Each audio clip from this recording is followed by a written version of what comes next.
tous sur notre émission Partage ton histoire. Aujourd'hui, on reçoit le frère Julien qui va donc nous partager son histoire et dont on voit le titre « J'ai failli mourir plusieurs fois même, mais il m'a protégé ». Alors, frère Julien, je te laisse te présenter en quelques mots. À toi la parole. Ok. Tout d'abord, merci Maman Chantal pour l'invitation. C'est un honneur et un privilège de pouvoir partager mon histoire ce soir avec vous et merci à vous tous d'être présents. Ça m'encourage énormément. J'aimerais également honorer mon père spirituel, l'apôtre Alain Patrick Tsengue, ainsi que le pasteur Paulette Tsengue. Ce sont mes parents spirituels, ceux qui m'encadrent depuis plusieurs années, ceux qui m'ont permis de pouvoir grandir spirituellement et j'aimerais vraiment qu'on puisse mettre plein de cœur et plein d'émotions d'acclamation pour eux. Pour les acclamer. Pour les acclamer, pour les acclamer. Amen. Et pour remercier vous également qui êtes présents ce soir pour assister à ce témoignage et à cette histoire que je vais vous partager. Amen. Ok, tout d'abord, je vais me présenter rapidement. Donc, je suis le frère Julien, comme vous le savez. Et je vous ai préparé plusieurs histoires, en fait, où j'ai failli mourir. Et je vais commencer depuis l'enfance, en fait. Ce qu'il faut savoir, c'est que juste avant ma naissance... Mais attends. T'as pas commencé le témoignage, là? Je vais commencer ici, pourquoi? Non, frère, attends, faut que je j'attends. me parle encore. Non, vas-y, parle, je te laisse la parole. Je suis trop pressé, je suis trop impatient. Il est trop pressé de raconter les bontés du Seigneur, frère. Je suis trop pressé. Bon, je te remercie la parole, Chantal, excuse-moi. Ok, donc voilà, le frère Julien s'est présenté. Maintenant, il a un témoignage vraiment de feu. Ah, ça. Un témoignage de feu à nous raconter. Yes. Frère Julien, je te laisse la parole. Partage ton histoire et dis-nous comment tout Amen. Merci, Maman Chantal. Donc, ce qu'il faut savoir, c'est que je suis jeune. Comme vous le voyez, je suis jeune. Je ne dirai pas mon âge, ça vous deviner. Entre quel âge et quel âge? Dis-nous. Entre 15 ans et 45 ans. Donc, voilà. Entre 15 ans. Non, j'ai entre 20 et 30 ans. J'ai entre 20 et 30 ans, je pense que entre 20 et 30 c'est le ans. bon âge. Voilà, entre 20 et 30 ans. Ok. Ce qu'il faut savoir, c'est que voilà, je suis chrétien depuis 5 ans maintenant. Mais bien avant d'être chrétien, j'ai failli mourir à plusieurs reprises. Et je vais commencer depuis le tout début parce que plusieurs fois dans ma vie, j'ai failli mourir. Et vous savez, tout à l'heure, quand j'étais en train de préparer cette émission, je me suis dit que parmi vous, peut-être qu'il y a des personnes qui vont se sentir concernées par mon histoire, qui vont se sentir touchées. Peut-être que vous avez vécu les mêmes choses que moi, ou peut-être même que vous avez vécu pire. Mais le but ce soir, quand je vais partager mon histoire, c'est pas de dire que j'ai vécu ça et ça y est, de montrer que j'ai une histoire plus passionnante que vous ou que j'ai vécu plus de choses que vous. Non, bien au contraire. Et peut-être que vous qui regardez ce live ce soir, vous êtes passé par des situations encore plus difficiles que moi et tout l'honneur vous revient. Ok, mais je vais commencer par le commencement. Ce qu'il faut savoir, c'est que juste avant ma naissance, quelques mois avant ma naissance, ma mère a fait une fausse couche. Ok. Donc, ma mère a fait une fausse couche quelques mois avant ma naissance. Donc, je pense que ce n'est même pas un an. Je ne sais plus, il faudra que je vois avec elle. Mais voilà, c'est pour dire que déjà, si on regarde ça, ça veut dire que s'il y avait eu la fausse couche avant moi, je ne serais pas là aujourd'hui. Donc, ça, c'est la première des choses. Et la première histoire dont je me souviens, j'avais 4 ans. Et je devais aller à la maternelle. Ouais, il me semble que c'est la maternelle. Et ma mère était en train de fermer la porte, en fait. Donc, elle était en train de fermer les clés. Enfin la maison à clé, et on devait partir pour aller à l'école. Et ce qu'il faut savoir, c'est que ma maison donne directement sur la route, en fait. Et étant pressé d'aller à l'école, je ne sais pas pourquoi, j'ai commencé à me précipiter vers la route, en fait. Et le temps que ma mère ferme la maison à clé, elle se retourne et elle me voit en train de courir vers la route, en fait. Et le temps qu'elle arrive, elle se rend compte qu'il y a un camion qui arrive. Ça veut dire que j'étais à la limite du trottoir. Et il y a un camion, un gros camion qui commence à arriver, c'était dès le matin. Et il a commencé à vouloir freiner, etc. Il a freiné et il s'est arrêté juste à temps. Et il me semble que ma mère m'a rattrapé ou je ne sais plus ce qui s'est passé parce que j'étais vraiment jeune. Mais c'est pour vous expliquer que ça m'a vraiment traumatisé et marqué. Parce que le gars a vraiment klaxonné. Ma mère, elle est là, elle m'a embrouillé, elle m'a crié dessus, etc. Et j'imagine comme ça, en fait. Et je pense qu'à quelques centimètres près, j'aurais pu mourir, en fait. Donc ça, c'est la première histoire. Peut-être que vous allez vous dire... C'est même pas une voiture. C'est un Ce n'est pas une voiture, c'est un camion. camion, c'est un poids lourd. Purée Ça de veut dire que si le patates. poids lourd tape l'enfant de 4 ans, c'est fini. Ah, mais c'est Bon, fini, ça, tu appelles avec la purée, là. ah Il là, n'y a même pas avec non, mais c'est de la c'est fini, un compote. enfant. Ouais, c'était fini. Mais bon, ça, c'est pour vous dire que bon, c'est vraiment la première histoire dont je me rappelle, dont je me souviens. Mhm. Ok. Ensuite, bon, les années sont passées, etc. Et j'ai beaucoup d'histoires, mais je ne vais pas tout raconter parce que, en réalité, si je racontais toutes les histoires que j'ai traversées, ça dépasserait des heures, en fait. C'est pour vous Mhm. dire que j'ai vraiment beaucoup d'histoires, mais j'ai voulu en choisir quelques-unes. Mhm. Euh, Lorsque j'avais 12-13 ans à peu près, j'étais en vacances avec mes parents. Donc, j'étais en vacances avec mes parents. Et on était parti à une piscine, en fait, comme un centre aquatique, un parc aquatique. Et Mhm. comme je suis d'origine portugaise, en fait, ma mère est portugaise, mon père est français. Et du coup, on était au Portugal, donc dans un centre aquatique, dans les montagnes, dans un village, dans un bled. Voilà. Et ce qu'il faut savoir, c'est que j'étais un garçon, un enfant terrible. Quand je vous dis que j'étais terrible, je ne respectais personne. Et même petit, en fait, j'étais vraiment un enfant terrible, vraiment un enfant qui n'en faisait qu'à sa tête. Et du coup, on arrive à la piscine et mes parents se disent, on va se mettre là. C'est-à-dire, on va se mettre à telle place, on va mettre les serviettes là, ok, on se pose ici. Et moi, comme je leur faisais qu'à ma tête, je me suis dit, non, on se met pas là, on va se mettre ailleurs. Et mes parents ils disent, non, c'est comme ça en fait, c'est pas autrement. Ça veut dire, on va se mettre à cette place-là. Et en fait, t'es l'enfant, tu écoutes, c'est tout, c'est fini. Et du coup, comme cette place ne me correspondait pas, entre guillemets, je me suis dit dans ma tête que j'allais rentrer à la maison. Sauf que ce qu'il faut savoir, c'est que du parc aquatique jusqu'au domicile de mes grands-parents au Portugal, c'est peut-être, on va dire, 30 ou 50 kilomètres. Et ce qu'il faut savoir, c'est qu'il faut même prendre une autoroute, une nationale, des virages dans des petits villages, etc. C'est vraiment une route. Et je crois que c'était peut-être, enfin, j'étais jeune, donc Avec on quel n'était âge? pas allé. J'avais 12 ans, je pense. Je pense que j'avais 12 ans. Et j'étais vraiment jeune. Et du coup, bah, je commence à partir. Sauf que mes parents se sont dit, bon, il va faire la tête là-bas, il va revenir. Mhm. Et le truc, c'est quoi? C'est que je commence à sortir de la piscine. Je commence à prendre le chemin, la route, le même trajet que la route pour rentrer chez moi, en fait. À Et pied? du coup, à pied. Et du coup, ça veut dire Mais que j'étais en quelle claquette. idée! J'étais en claquette. J'étais en claquette, maillot de bain, un short de bain là, un t-shirt et une serviette comme ça entre le bras, en fait. Et L'orgueil, je me là, suis dit, c'était bon, chaud, bah, hein? je vais rentrer à pied. Je vais rentrer à pied. Alors que j'avais que 12 ans, 13 ans. J'avais pas de téléphone. J'étais dans un pays où je ne parlais pas la langue, parce que je ne parlais pas portugais à l'époque. Même aujourd'hui, c'est compliqué, je ne maîtrise pas forcément cette langue. Mais c'est pour vous dire que je n'avais aucune notion de la langue. J'avais 12 ans, je n'avais pas de téléphone. Et dans ma tête, je me suis dit, bon, bah, je vais rentrer à pied chez mes grands-parents. Et c'était à plus de 30, une trentaine de kilomètres. Seigneur Jésus. Et du coup, je commence à partir. Je commence à partir, je marche pour des kilomètres, des kilomètres, des kilomètres, des kilomètres. Et pour vous dire, j'ai même longé l'autoroute à pied. Pour vous dire le niveau. Ça veut dire qu'il y avait comme une espèce d'autoroute de nationale et j'étais à pied derrière les barrières grises en fait. Et je commence à marcher, je commence à marcher. Et je pense qu'on a dû partir, j'ai dû partir le matin et ça m'a pris peut-être des heures. Le problème, c'est que j'ai fait le même chemin que la voiture. Ça veut dire que j'ai fait les mêmes routes que la voiture, Ouais. etc. J'ai voulu m'en souvenir. Je passe dans la ville, je traverse la ville. Après, je continue, je marche par des routes de villages, de forêts, etc. Et au bout d'un moment, je commence à me perdre. Je commence à me perdre et je commence à me dire, purée, c'est quoi le chemin?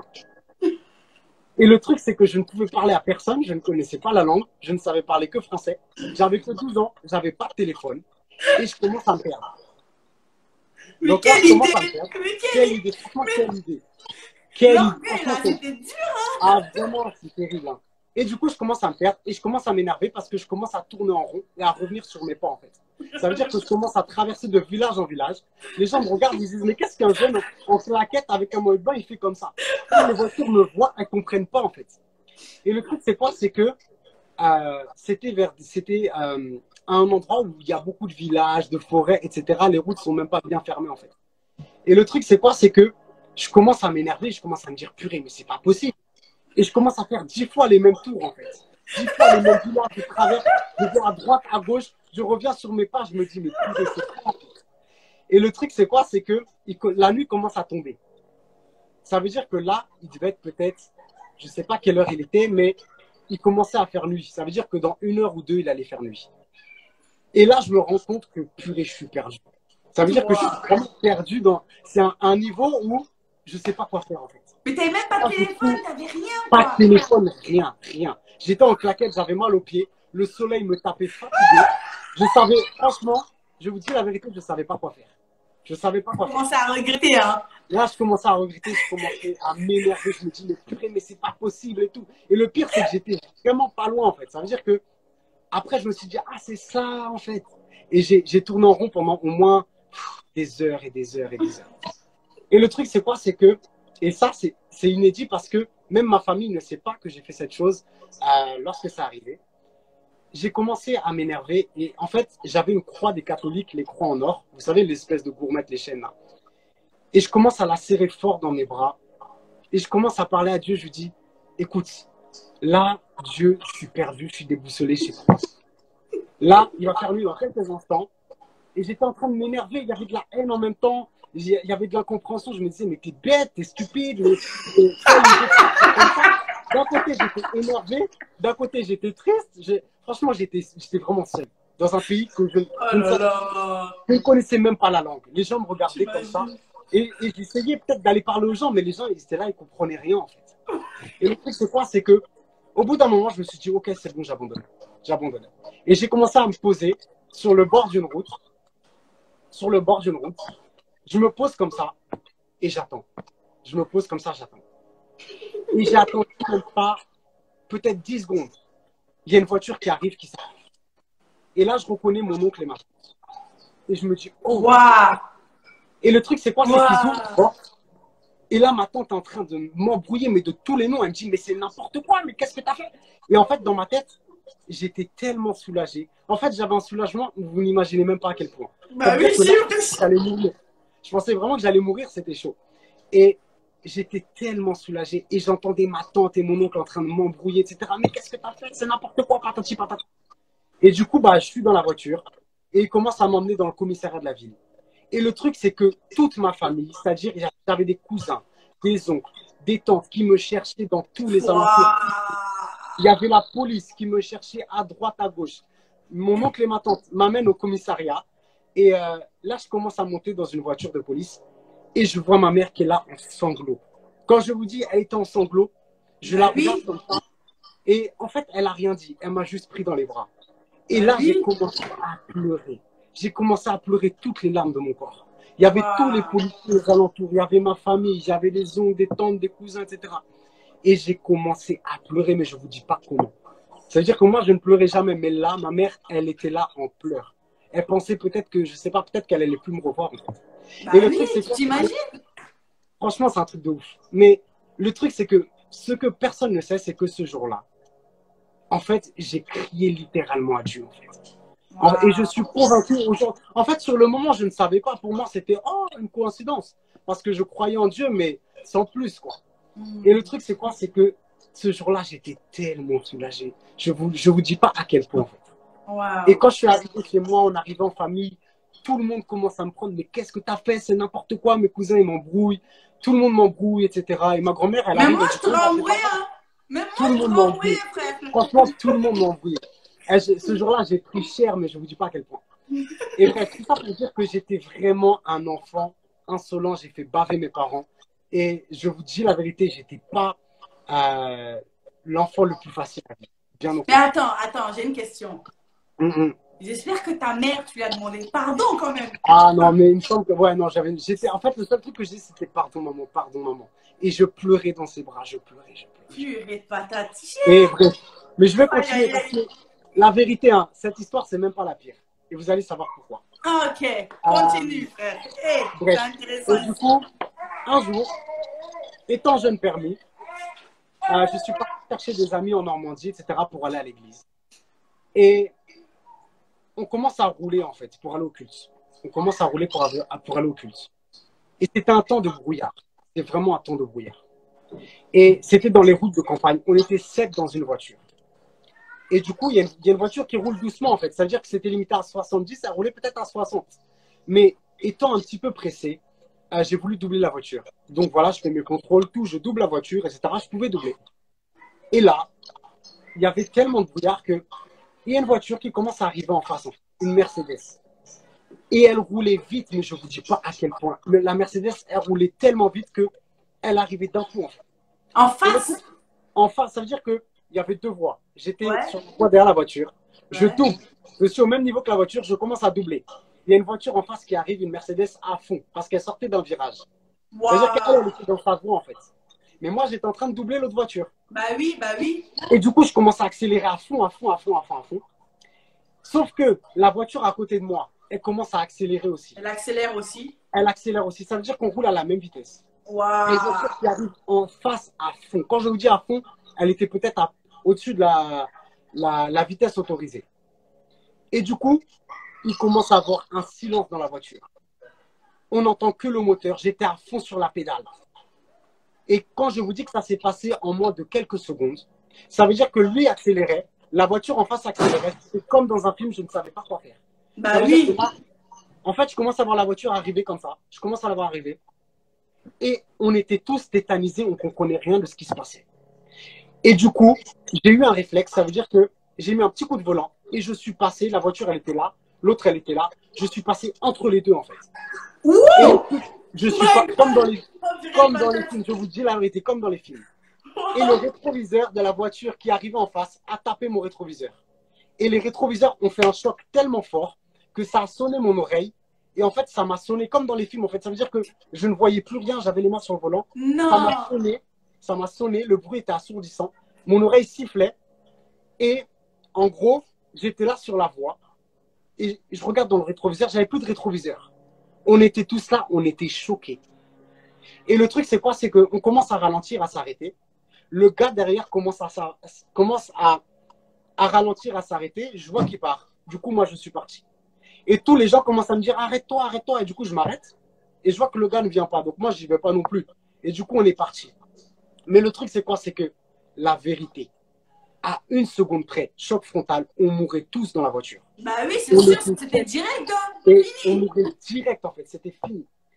Et le truc, c'est quoi? C'est que je vais faire une aparté parce que j'ai un cousin à moi qui vivait au Portugal, que je ne connaissais pas beaucoup, mais qui, euh, en fait, un jour allait au travail. Pareil, même situation. Ils allaient au travail, ils étaient 5 dans une voiture ou 4. Et en face, il y avait une voiture aussi pareille. Et il y avait du brouillard et ils allaient au travail. C'était un matin, ils n'avaient pas bu rien, hein, ils étaient tous sobres. Mais il y avait tellement de brouillard que, en réalité, on ne voyait pas très bien. Et mon cousin qui était dans une voiture a fait un choc frontal, en fait. Ça veut dire qu'il a fait un choc frontal. Les 9 personnes qui étaient dans la voiture sont tous morts. Et c'est passé aux infos au Portugal, etc. Il avait 1 an de plus que moi. Wow. Il avait 1 an de plus que moi. Et j'ai appris cette histoire, je vous dis la vérité. J'étais au Portugal en vacances avec ma famille. Toute ma famille était choquée. Mes grands-parents choqués, mes oncles, mes tantes choqués. Mon oncle choqué, ils étaient tous choqués. Et la vérité, hein, vous pouvez dire ce que vous voulez, peut-être que oui, c'est la chance. Non. Vous savez, j'ai eu tellement d'histoires comme ça dans ma vie que, en réalité, c'est pas la chance. En fait. C'est pas la chance, Vous impossible. savez, depuis que Impossible. je suis petit, et je ne m'en rendais pas compte à l'époque, hein, mais aujourd'hui, je sais que c'est comme s'il y avait une main qui était sur moi et qui Waouh. m'a protégé depuis des années, en fait. Peut-être que Waouh. vous qui m'écoutez ce soir, vous vous dites, oui, mais ouais, c'est des histoires. Je vous dis la vérité, des témoignages comme ça, j'en ai plein. Et je vous dis la vérité, je pense même que vous qui me regardez, vous avez des témoignages comme ça où vous auriez pu mourir. Mais attends, je vais même en donner un autre. Je vais même en donner un autre. Oh là là, Je vais même en donner un autre. Saraba. Je vais même en donner un Yeah, autre. c'est chaud ici. Un jour, j'étais parti avec des amis et c'est pas moi qui conduisais, j'étais même à la place au milieu en fait. Ça veut dire qu'on était 5 dans une voiture, j'étais à la place au milieu. Et mon ami roulait tranquillement, hein. Ça veut dire qu'il respectait les limitations de vitesse. Il respectait les limitations de vitesse. Il roulait tranquille, on roulait tous tranquille. Et là, en fait, c'était une départementale ou une nationale. Ça veut dire que c'était limité à 70-90. Et là, il y a un gars qui commence à griller le feu, alors que nous, on avait le feu vert, en fait. Ça veut dire qu'on arrive à 60-70. C'est vrai que, normalement, au feu, il faut ralentir et passer peut-être même à 50. Mais il y avait une voiture sur la voie de droite. Nous, on était là sur la voiture à gauche, en fait. Sur la voie pour doubler. Et il y a un gars qui commence à griller le feu, en fait. Ça veut dire qu'il grille le feu et il s'arrête. Et il a failli taper. En fait, la voiture qui était à côté de nous, à droite, en fait, elle venait de démarrer au feu. Ça veut dire qu'elle vient de démarrer. Mais la voiture, elle grille le feu. Le feu était rouge, bien rouge. Wow. C'était bien rouge. Et je ne sais pas s'il n'avait pas vu le feu ou quoi, mais il commence à griller le feu. Et là, du coup, on entend klaxonner. Et nous, on ne comprend pas. Et en fait, la voiture s'arrête, elle pile. On voit la voiture piler à notre droite. Et en fait, nous, on passe et il y a le capot de la voiture qui s'est arrêté juste au moment où on est passé, en fait. Ça veut dire que nous, on est passé et à 1 mètre près, la voiture qui était à l'arrêt aurait pu nous taper, on serait parti dans le décor et on aurait pu faire un accident, mais comme pas possible. Et le pire dans l'histoire, c'est que j'étais à la place du milieu, en fait. Bah oui, t'allais voler là. T'allais voler, frère. Ah là, j'allais voler. Et le truc, c'est quoi? C'est qu'à 1 mètre près, même pas 1 mètre, 50 centimètres près, on aurait tous pu mourir dans la voiture. Et le pire, c'est que quand la voiture est passée, dans la voiture, il n'y avait pas que des chrétiens, il y avait des musulmans. Il y avait même des athées, même moi qui étais chrétien. Mais bref, c'est pour vous dire, il y avait des musulmans dans la voiture. Il y avait un Belge, il y avait un Portugais, moi qui étais chrétien. On était 5. Je ne me rappelle plus qui était là exactement. Mais je vous dis la vérité. Lorsqu'on est passé, tout le monde a dit, même ceux qui ne croyaient pas en Dieu, ils ont dit, Dieu merci. Le rebeu qui était avec nous, il a commencé à dire, je ne sais pas ce qu'il a dit, mais il a parlé en arabe et il a dit, je ne sais pas, il a dit un mot, je ne sais plus quoi, bref. Mais il a commencé à parler, il a dit, oh là là, ça fout là, je ne sais plus ce qu'il a dit là. Franchement, on sait tous que ce jour-là, on aurait pu mourir à quelques centimètres près. Et vous savez, ce que j'aimerais dire par rapport à ça, c'est que peut-être que mes histoires sont impressionnantes, il n'y a pas de souci.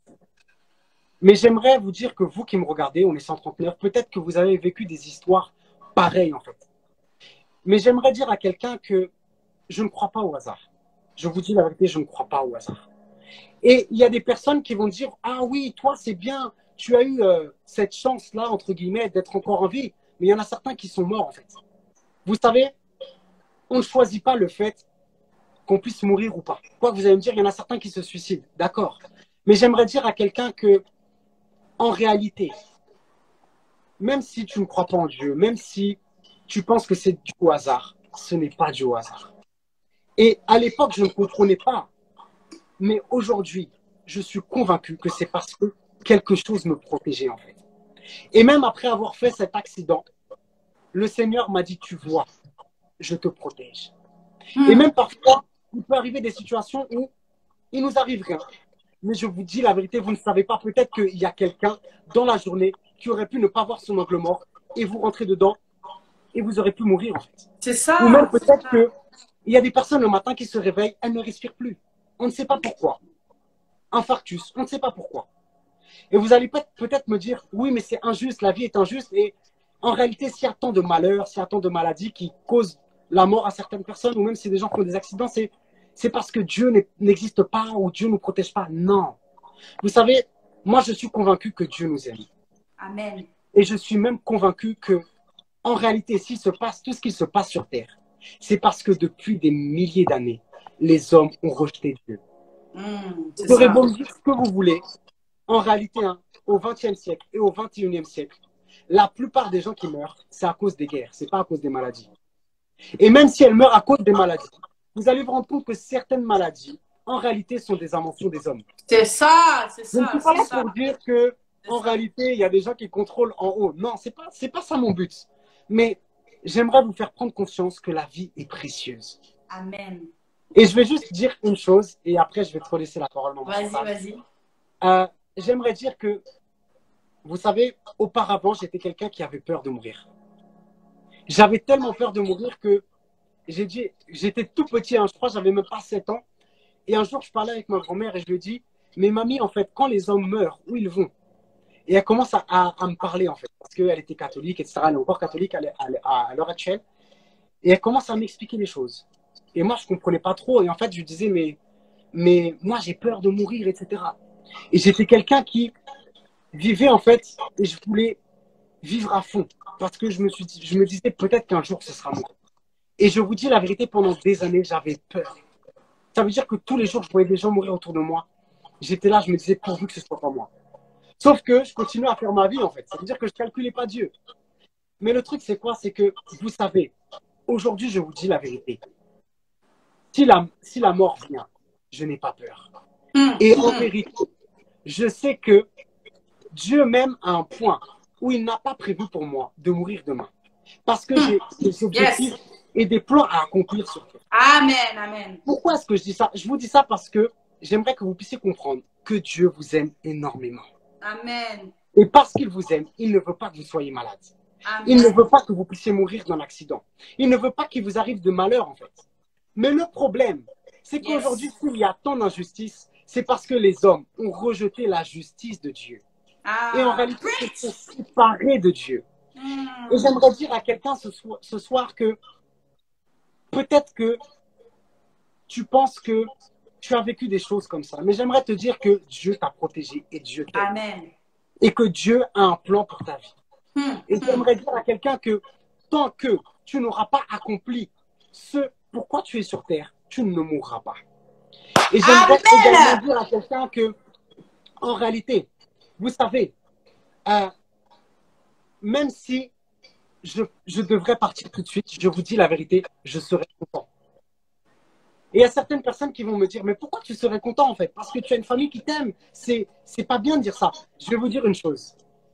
J'aime énormément ma famille. J'aime énormément manger. J'aime énormément mon église. J'aime énormément le foot. OK? Mais ce qu'il faut savoir, c'est que la chose que j'aime plus que tout, c'est Dieu. Et la Amen. vérité, si je meurs tout de suite, j'ai la certitude, je suis sûr à 4 milliards de pourcents que le Seigneur m'a réservé une place avec lui. Amen. Amen. Et si je vous dis ça, c'est pas pour vous dire que je n'aime pas la vie, bien au contraire. Vous savez, je suis convaincu que la vie est précieuse. Et j'aimerais dire à quelqu'un ce soir qui, même si tu penses que tu n'as pas de valeur, même si tu penses que personne ne t'aime, même si tu penses que tu ne sers à rien, et peut-être que tu as tenté de mettre fin à tes jours, j'aimerais te dire que Dieu t'aime et qu'il a des Amen. plans pour ta vie. Amen. Il a des plans pour ta vie. Amen. Amen, alléluia. Je vais te laisser Amen. la Est-ce parole. qu'on peut acclamer? Je Est-ce vais te qu'on laisser peut la parole, acclamer mon le total. frère? Est-ce que tu peux acclamer là où tu es? Oh, gloire Yes, à Dieu. yes, yes, amen. Hey, hey, hey. Gloire à Dieu, Alléluia. gloire à Dieu, gloire à Dieu. Ah, en tout cas, franchement, c'est exactement ça. C'est pour ça, en fait, vous devez louer Dieu tous les jours. Yes. On doit louer le Seigneur tous les jours parce que tu ne sais pas, en fait, qu'est-ce que Dieu a fait pour te protéger. Il y a des choses qu'on peut voir comme le frère, où il Yes. est passé à côté. On a vu l'action de Dieu, on a vu l'action des anges. Mais il y a des choses que vous ne voyez même pas. Il y a des choses qui se passent dans le monde spirituel que tu ne vois pas. Il y a des actions que le diable pose, que ses agents sataniques, que les sorciers, les marabouts et tout ça là, ils posent, mais tu ne les vois pas. Mais Dieu déjoue leur plan en fait. Et c'est pour ça que tu dois louer Dieu tous les jours. Oh Seigneur, je te remercie pour la vie. Seigneur, je te remercie parce que je suis encore là. Seigneur, je te remercie parce que j'ai encore la santé, parce que je suis debout, parce que je respire. Vous savez, parfois, on ne se rend pas compte des grâces qu'on a. Par exemple, je disais avant, avec ceux que j'encadre, que c'est une grâce d'avoir des yeux. C'est une grâce d'avoir une bouche, de pouvoir parler, de pouvoir entendre, d'avoir nos 4 membres. Il y en a qui ne l'ont pas. Pas forcément qu'ils ne sont pas heureux, peut-être qu'ils ont accepté. Mais nous qui avons ça, on n'a pas un certain handicap qui nous empêche. Vous imaginez? Essayez de fermer les yeux une journée ou bien de mettre un masque sur vos yeux. Yes. Et puis de vous purée, mais vous imaginez le nombre de choses que vous ne pouvez pas faire? Préparer à manger, allez vous doucher, prendre un verre juste pour le boire, vous êtes là en train de... Non, mais c'est incroyable. Yes. Ça, c'est des grâces qu'on a. Et rien que pour ça seulement, on doit dire merci au Seigneur. Rien que pour ça, on doit dire Seigneur, waouh, je respire encore. Oh, gloire à Dieu. Je peux juste rajouter une chose. Oui, vas-y, dis. J'aimerais juste parler à quelqu'un ce soir. J'ai même vu quelqu'un qui a dit, oui, mais pourquoi est-ce qu'ici il y a tant de malheur? Dieu ne punit pas les personnes qui font ce malheur-là. J'aimerais dire une chose. Vous savez, tout être humain sur Terre est la création de Dieu. Peu importe votre couleur de peau, peu importe votre âge, peu importe votre origine, vous êtes la création de Dieu et Dieu vous aime. Et j'aimerais dire une chose.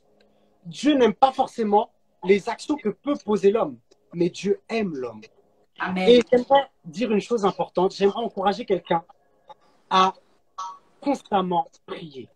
Parce que vous savez, moi je suis convaincu que lorsque vous priez, lorsque vous passez du temps avec Dieu, ce temps-là, en réalité, vous êtes en train d'attirer des anges. Et en réalité, vous êtes en train de vous protéger vous-même, en fait. Parce que, vous savez, en réalité, s'il se passe autant de galères, autant de souffrances sur terre, autant d'injustices, C'est simplement parce que les gens se sont éloignés de Dieu. Et parce qu'ils sont éloignés de Dieu, en réalité, c'est comme s'ils empêchaient Dieu d'agir dans leur vie. Et le diable, maintenant, lui, il a l'accès. Et le diable, lui, il attend que ça, en fait. Ah bah oui. Mais j'aimerais dire une chose également. C'est que, vous savez, peut-être que l'homme avait rejeté Dieu. Mais le plus important, ce n'est pas, j'ai envie de dire, ce qui est matériel ou physique. C'est ce qui est dans l'invisible, comme le disait Maman Chantal, en fait. C'est ce qui est dans l'esprit, en fait. Parce que, vous savez, c'est bien d'avoir une bonne vie, c'est bien d'avoir de la marque, des vêtements, de l'argent, de quoi manger, etc.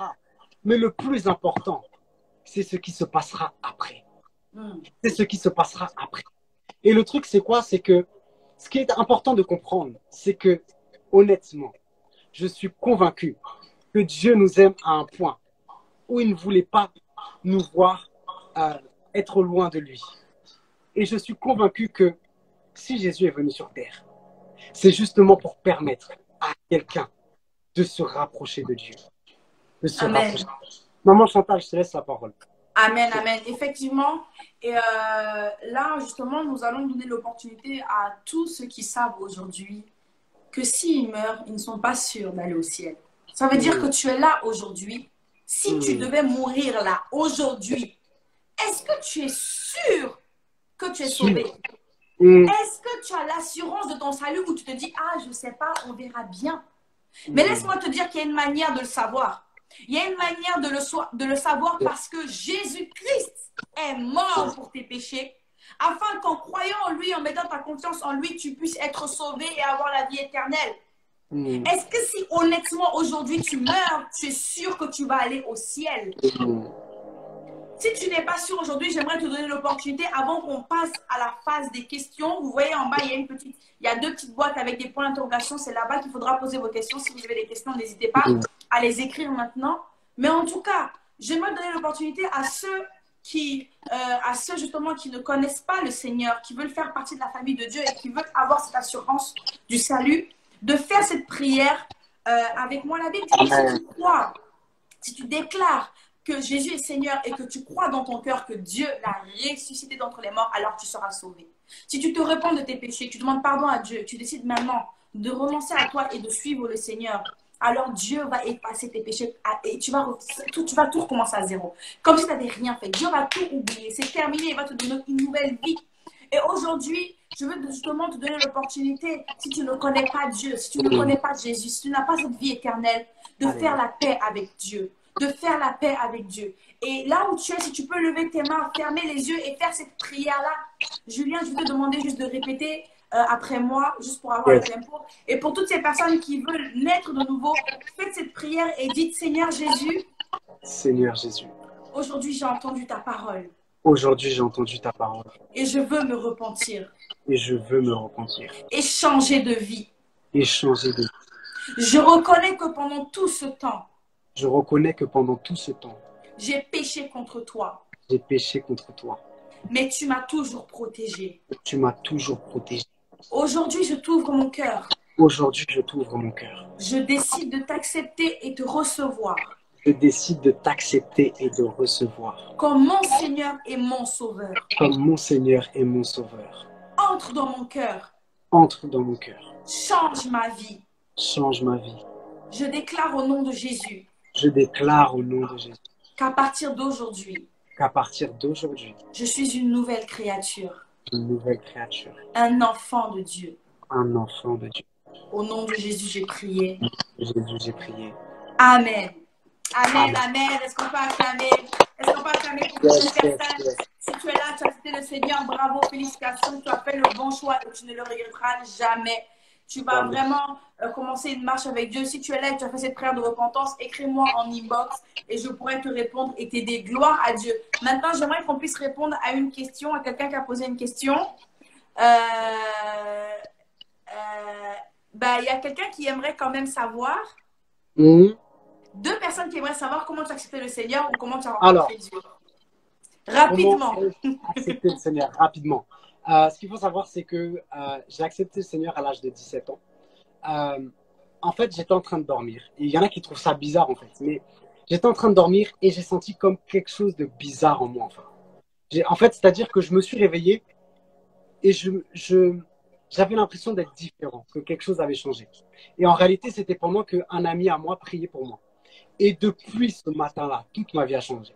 Je vous dis la Wow. vérité, depuis ce matin-là, tous les jours de la semaine qui ont suivi, on priait pendant des heures. Je lisais la parole pendant toute la nuit, en fait.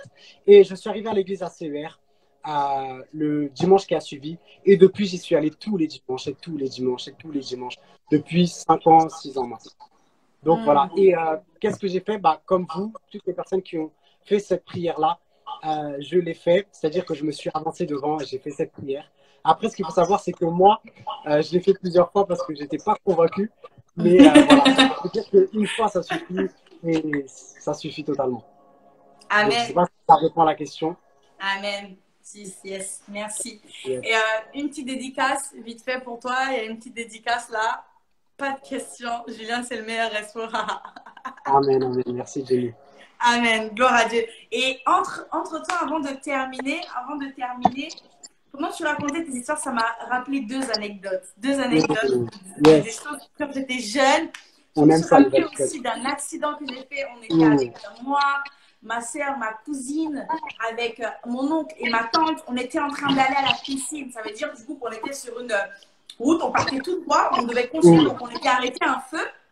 Et sauf que là, il y a une voiture il y a un camion, pardon. Un camion qui arrivait, vous savez, les camions où il y a la tête et après il y a le reste du camion en fait. Et du coup, le camion après, il a tourné comme ça sans que les freins de l'arrière ont lâché. Donc, en fait, l'arrière du camion est venu et a tapé contre notre voiture. Bam! Et la porte de là où, à côté desquelles j'étais, en plus, c'était rempli de sable. On était en maillot et tout ça. La porte à côté desquelles j'étais, elle s'est tordue comme ça. Tu vois, elle était droite. Elle est rentrée comme ça. Et ça m'a même fait un truc sur le côté. Mais je vous assure, le derrière là, du camion aurait pu tomber et nous écraser, terminer. Mais je vais vous dire en fait que même quand on est jeune, la main de Dieu est sur nous. Les anges de Dieu viennent. Mais c'est ça. Et c'est une autre expérience qui m'a montré qu'en fait, le ministère des anges, vraiment Dieu a mis ses anges à côté de nous. Et c'est parce que j'étais chrétienne. J'allais faire du babysitting, de la garde d'enfants, et le matin, j'accompagnais le petit à l'école. On était en train de marcher sur le trottoir, sauf que de nulle part, il y a une moto, et la moto, ils sont deux. Et du coup, à un moment donné, la moto arrive sur le trottoir où on est, alors qu'elle est censée être sur la route, mais elle arrive sur le trottoir où on est, et tout d'un coup, elle perd le contrôle. Ils tombent, les deux tombent. Mais la moto, bah, c'est sur le sol, du coup, ça continue à avancer parce que c'est avec la vitesse. Et la moto, elle est en train d'arriver vers nous. Mais je vous assure, à un moment donné, j'étais là parce que tu réfléchis, mais tu n'arrives plus trop à réfléchir. Et en plus, il y avait le petit gamin là, même pas 7 ans, il était en train de marcher. Et moi, je vois la moto arriver. Et je sais pas, par réflexe, à un moment donné, j'ai pris l'enfant, je l'ai soulevé, et j'essaie de reculer. Mais je sais pas comment ça s'est passé. Mais la moto qui était à pleine vitesse, tout d'un coup, c'est comme si elle a ralenti, mais de manière surnaturelle. Et elle s'est stoppée juste avant nous. Je me suis dit, wow, non mais Seigneur, t'es trop fort. Et c'est là que j'ai compris que surnaturellement, les anges parfois viennent se mettre entre cette voiture ou cette moto, et enfin pour venir bloquer en fait, ou faire en sorte que le choc soit moins que ce qu'il aurait dû être en fait. Et je me suis rendu compte que waouh, la moto était en train d'arriver en pleine vitesse, parce qu'en plus, bah, tu vois, la moto c'est en plastique, enfin c'est en plastique dur. Donc sur le goudron, ça glisse en fait. Et ça glissait. Et là, tout d'un coup, ça s'est freiné. J'ai dit, mais j'étais là, je regardais le petit. Et après, j'ai regardé les autres. Et moi, j'étais choquée. Ils ont dit, ouais, excuse-moi, excuse-moi. Et moi, j'étais choquée, ça n'arrivait même pas à parler. Je me suis dit, waouh. Et laissez-moi vous dire que plusieurs fois, Dieu agit et vous ne le savez pas encore. Dieu agit et il fait, mais vous ne le savez pas, tout simplement. Oh, gloire à Dieu. Et on va répondre à une dernière question rapidement. Il y a quelqu'un qui te demande, ta vie avant Jésus te manque-t-elle parfois? Ma vie, en fait, en réalité, hein, parfois vous avez des pensées, mais ce que j'aimerais dire à quelqu'un, c'est que, vous savez, on peut vous parler de l'amour de quelqu'un. On peut vous parler de cet amour-là. Tout comme, par exemple, aujourd'hui, il y a des religions. Et tout à l'heure, j'étais en train de réfléchir et je me suis dit, mais en réalité, les religions, c'est comme si un homme et une femme étaient mariés mais qu'il n'y avait pas d'amour, il n'y avait rien en fait. C'est-à-dire qu'on est là à faire des semblants, mais en réalité, au fond, il n'y a rien.